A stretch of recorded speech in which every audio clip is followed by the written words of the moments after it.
vraiment, c'est mieux. Non, je vous propose de rester. Si tu es là aujourd'hui, Mélanie, c'est pas pour nous faire du coq. C'est parce que tu mènes un combat. Et bien évidemment, c'est avec la jeunesse et pour la jeunesse. D'accord. Il s'agit de quoi? C'est l'association camerounaise pour la réduction des risques liés à la consommation des drogues. Oui. Et nous sommes basés à Douala, mais quand je dis association camerounaise, c'est le Cameroun tout entier et même l'étranger, parce que la drogue est un problème international. C'est une pandémie. C'est un problème international. Et nous allons célébrer notre journée internationale le 26 juin. La journée internationale de lutte contre la drogue, initiée par les Nations Unies, contre la lutte contre la drogue et les abus et le trafic.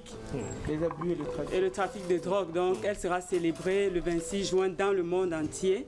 Et nous, également, au Cameroun, on voudrait mettre notre marque en célébrant avec le monde entier à la mairie de Douala, 2e, à 11h. Avec les gars du ghetto. Non, attends. Vous prenez les gars du ghetto, les gars du terre, les fumeurs de gays, du njap et tout ce qu'on veut là, toutes les drogues dures. Alors que vous combattez ça. Maintenant, vous les collez dans un mouvement. Pour une sensibilisation. Quelle sensibilisation? Les gars vont comme avec le poum-poum. Ils ne peuvent pas. Ouais, bigressé. Ça, c'est encore qu'un modèle. Il m'appelle la mère. Oui, la mère, ça, c'est encore qu'un modèle, ça. Mais vous avez Ça parlé, va pas se passer comme ça. vous avez parlé de différents types de drogues. Est-ce que vous avez vu des drogués sexuels? Parce qu'il y a des drogués sexuels. L'addiction. Oui, tu vois, non? Eux, quand ils sortent pour acheter cigarette. Non, on parle d'addiction. L'addiction. Oui. C'est ça. C'est ça qu'on dit. Elle a voilà. pas de définition, elle a de l'addiction. Oui, c'est vous, je vous dis que moi, laissez-moi parler mon français parce que je dis que je vous dis bien des drogués sexuels. Oui. Hein? Imaginez-vous, parce qu'il y a des gars qui sont avec les filles, 20 filles par soirée. Donc lui, dès qu'il sort du bar, de l'auberge, il part. C'est aussi une addiction. Comme ça. Liée au sexe. Il y a différentes addictions. Il y a ceux qui sont addicts au téléphone, ils ne peuvent pas vivre sans leur téléphone. Mais est-ce que vous avez invité tous ces gens-là? Tu as eu la réponse. Merci. Alors, ma très chère Bébengue, si tu es là, bien sûr, tu mènes ce combat. On vient de comprendre que bientôt, on va célébrer la journée internationale de lutte contre la drogue, bien sûr. Alors, quelle est la vision, de prime abord, de cette association à but non lucratif? La vision de notre association, c'est de créer au Cameroun un centre de désintoxication gratuit pour la drogue. Parce que, je ne sais pas si vous me poserez la question, mais cette journée, il y aura différentes articulations. On va parler, on va faire un débat d'idées entre les usagers et les autorités présentes parce qu'on a invité les commissariats de la ville de Douala. Donc ceux qui viendront, on va faire un échange, un débat d'idées sous le thème « La répression, est-ce la solution ?» Nous y reviendrons, mais d'abord parler du projet de formation. La vision. Oui, la vision. Et la vision, créer ce centre de désintoxication, c'est pour répondre à la question, pour dire la répression n'est pas toujours la solution parce que nos prisons sont pleines. Les gars en sortent, c'est un cercle infernal et n'arrêtent pas de consommer. Donc, la vision, créer ce centre pour que les gars se fassent désintoxiquer de manière gratuite. On a vu ça dans d'autres pays, au Sénégal et autres, où il y a un centre comme ça, le CEPIAT, où on donne aux personnes usagères de drogue addictes à l'héroïne, le crack, on leur donne un produit de substitution, un traitement de substitution tel que... parce qu'on ne peut pas dire lutter contre, retirer complètement la drogue, sans accompagner parce que le manque est là. Si quelqu'un doit tuer, voler, braquer, faire n'importe quoi, se prostituer, il le fera pour avoir sa consommation de drogue. Donc il faut accompagner ces personnes. C'est pour ça que c'est des personnes qui ont besoin d'une aide. Et à travers notre vision, on voudrait répondre à cette aide-là, apporter cet accompagnement-là et créer un centre comme ça ici au Cameroun parce qu'il y a des partenaires qui sont prêts à nous accompagner. Mais le plaidoyer qu'on fait, c'est que qu'on puisse s'approcher des personnes, des décideurs de ce pays et que les décideurs, parce que si on n'a pas d'autorisation, c'est vrai, on est en collaboration avec le ministère de la Santé, mais on aimerait une collaboration réelle.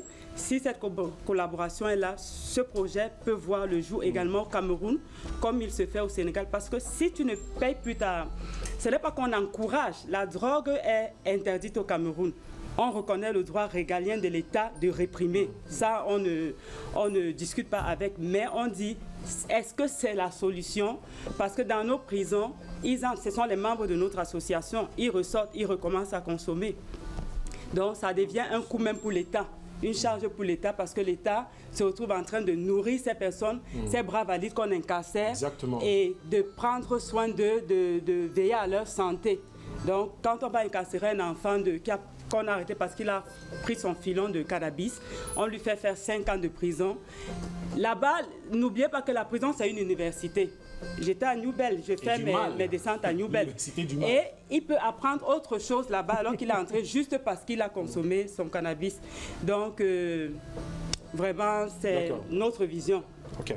Alors, j'ai une question ou deux, si tu veux. Première question, comment tu te retrouves là, premièrement? Parce que c'est ma préoccupation, savoir une jeune dame comme vous qui se retrouve dans, on va dire, dans du bénévolat. Tu veux demander si elle fume le poum-poum? Non, je n'ai pas demandé si elle en consommait. Mais après, j'aimerais aussi savoir ce qu'on va retrouver le 26 juin, qui est la journée de lutte, en fait. Donc, essayer de nous étaler ça en quelques mots. Je commence d'abord par répondre. Je commence d'abord par répondre. Si tu fumes le truc. Je ne peux même pas donner une réponse pareille parce que c'est interdit.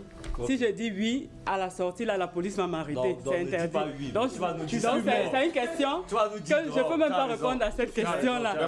Donc, comment je me suis retrouvée là-dedans? C'est vraiment, parce que je suis chrétienne, ce sont les voies de Dieu. Parce que si on m'avait dit, j'ai fait des études de marketing, je suis ingénieur en marketing, si on m'avait dit que je devais me retrouver dans ce domaine, j'aurais dit, je n'aurais même pas cru. Donc c'est lors d'une formation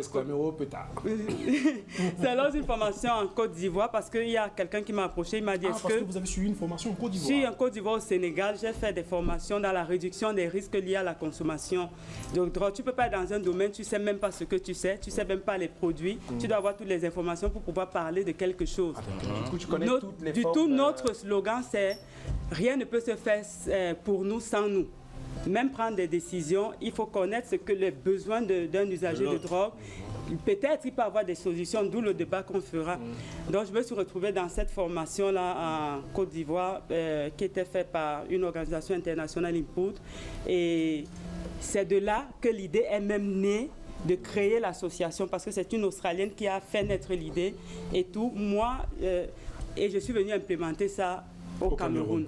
D'accord. Alors, attends, elle est en train de nous étaler la journée du 26. Et la journée du 26. Non, c'est comment? Après Clément, on doit voir. La journée du 26. Je vais partir, je vais être bref. Juste un petit historique. Parce que le 26 juin, la journée a été initiée par les Nations Unies. Et il y a des années, le président Nixon a initié la guerre contre la drogue parce qu'il pensait que ça va résoudre le problème de drogue. Donc c'était une guerre initiée. On s'est rendu compte que la guerre n'a pas produit des résultats. On se rend compte que ça ne produit pas des résultats. Ce sont des dépenses pour les États et autres. Donc maintenant, certains États, certains pays, je ne vais pas les citer, pour célébrer cette journée, prenaient des usagers de drogue incarcérés par rapport à la drogue et faisaient des exécutions publiques pour amener les autres à ne plus consommer. Donc des organisations dans le monde se sont levées pour lutter par rapport aux droits humains, pour que cet état de choses s'arrête. Parce que c'est ce qui a été fait pendant longtemps. Et maintenant, c'est pourquoi nous on fait cette campagne-là. Support d'Amponi, supportez-nous, ne nous punissez pas. On a besoin d'une aide. Supportez-nous, ne nous punissez pas. Qu'est-ce qui est prévu vendredi? Oui, vendredi le 26 juin. Donc, c'est pour ça que la campagne, elle est dans le monde entier. Les artistes, tout le monde se mobilise d'une manière ou d'une autre pour manifester, pour dire la répression, ce n'est pas la solution. Il faut réformer les lois. Parce que d'autres pays africains le font. Le Ghana a réduit les peines liées à la consommation de drogue. Parce qu'il y a des organisations comme les autres qui peuvent accompagner les usagers de drogue. Et donc, il y a plusieurs pays qui réforment leurs lois. Sur la consommation de la drogue ou alors la peine sur la consommation liée à la drogue. Bon, Mr. Benjo. Oui, ma question est compliquée. Elle est un peu compliquée. La mère, tu sais que le fumeur de gay n'est pas seulement le Ngasman, non. Ni le petit Ouama, non. C'est aussi le Rastaman, non. L'artiste, le président, les présidents, tout le monde, les pasteurs, tout le monde est dedans. Dès que tu know ça, non, tu know qu'ils daquent le gay parce qu'ils veulent le planer. Le gay même c'est petit. Il y a ils ont même le crack, le tramol, tout ça. Ouais, parler de ce que non. Donc quand il était comme le tu vois un peu, non. Quand il était comme ça, non. C'est pour planer un peu, tu vois un peu le ouais, non. Et quand il plane là, tu vois, non. Mimba que lui, peut dire tout, peut même dire bas, peut même dire chez toi, tu ne le niais même pas. Tu n'oses ça, non? Et donc, il peut être invisible même, non? Et que quand toi, maintenant, tu dis que tu viens maintenant créer le centre, non? Pour venir le désintoxiquer, non? Ça veut dire que pour que lui devienne maintenant réalité, non? Comme ça, là, tous ces problèmes-là, qu'il commence maintenant à bien les nier. Alors que quand il prend ça, il plane, il ne voit plus que la terre est mauvaise. Il ne voit aucun problème. Qu'il a les problèmes, non? Tu crois que moi, il faut qu'il y ait alors dans ton centre de désintoxication, là, pour venir voir que je suis une game et que mon avenir est bon, non, la récit, moi, ne qu'aime pas moi dans ton sang. Après, je vais te répondre. Non, elle a compris ma question. Après, je vais te répondre. Là, voilà même déjà en train de répondre. Mélanie, bébé, tu parles même de quoi? Vous répondez en 1 minute. Tu ne sais pas que oui, moi, je veux dire, si je me présente là aujourd'hui, c'est pas parce que je ne suis pas sortie un beau matin. On a fait les terres de Yaoundé. Je connais tous les ghettos de Yaoundé, Ligdjoa, les rails. On a fait les terres de Douala. Donc, c'est des enfants avec qui on travaille au quotidien. Et je disais encore ça à quelqu'un ce matin, si je n'ai pas fait une étude d'épidémiologie pour savoir avoir les pourcentages, mais de par les voyages et mes marches dans le monde, je me suis rendu compte j'ai trouvé juste 2 personnes qui m'ont dit qu'elles se sentent bien dans la consommation de drogue. Le reste veut abandonner. Mais ils n'ont pas un moyen pour... Ils sont déjà... Oui, ils veulent laisser. Parce qu'ils voient ce que... J'ai vu une petite fille en Côte d'Ivoire, Maman Sita, elle m'a dit, si on m'avait dit ce que le crack allait faire de moi, je n'allais jamais goûter. Donc ils sont nombreux. Ils sont nombreux qui veulent laisser. Même quand on fait les descentes là, nous tous on subit les fumées, on subit. Il y a une descente avec le commandant de brigade de Douala, 2e. Il est arrivé, tous les gars ont fui et puis il dit, vous venez leur parler pendant qu'ils sont en train de fumer tout. J'ai dit, moi-même je subis ça. Quand je me lève le matin, je ressens ça dans mon corps. Mais si on dit venez où nous sommes, ils ne vont pas venir.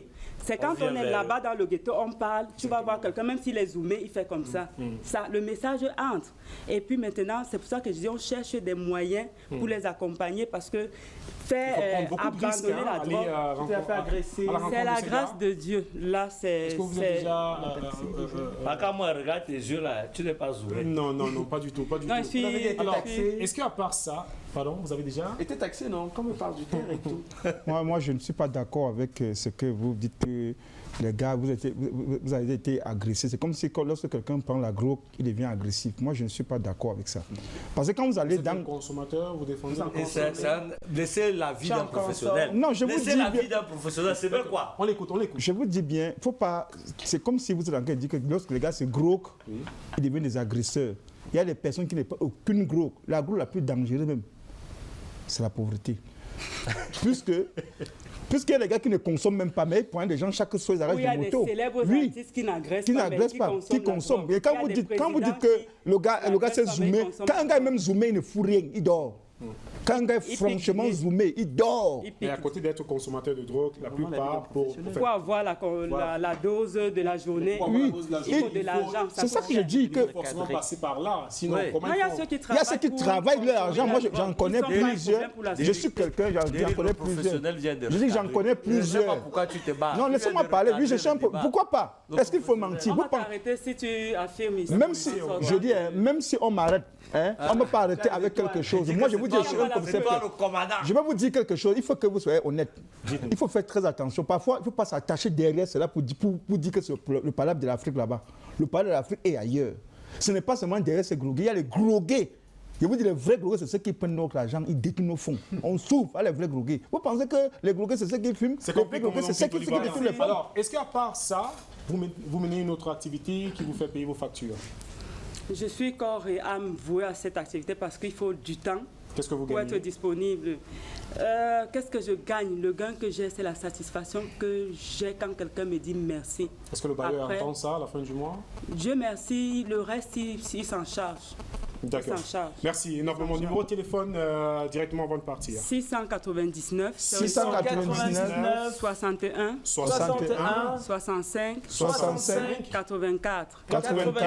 Et vous l'avez suivi, on parle du terre et le président de tous les terres à Yaoundé est juste là. Le président de Ntaba, le président de Ligdjoa est avec nous et c'est pour la rubrique Big Info de Ben. Avec Info de Ben, c'est tout de suite. Ce n'est pas...